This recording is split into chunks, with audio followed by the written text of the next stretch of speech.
internal partai kita baik-baik saja. Kita menyerahkan sepenuhnya komunikasi politik atau menyerahkan sepenuhnya pada Ketua Umum untuk melakukan lobby-lobby dan komunikasi politik dengan partai-partai lain untuk membangun atau membentuk koalisi ya agar Partai Golkar bisa menjadi capres.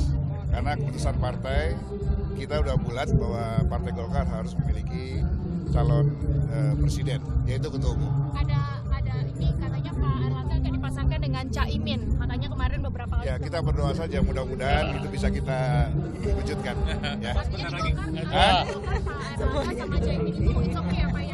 Bagi partai kami Golkar yang terpenting mewujudkan hasil keputusan Munas bahwa Partai Golkar harus memiliki calon presiden yaitu Ketua Umum Partai Golkar.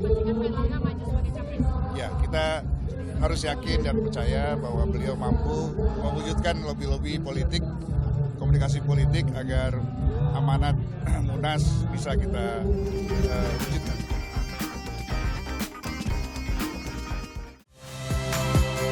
Saya Nitya Anissa, saksikan program-program Kompas TV melalui siaran digital, pay TV, dan media streaming lainnya. Kompas TV, independen, terpercaya.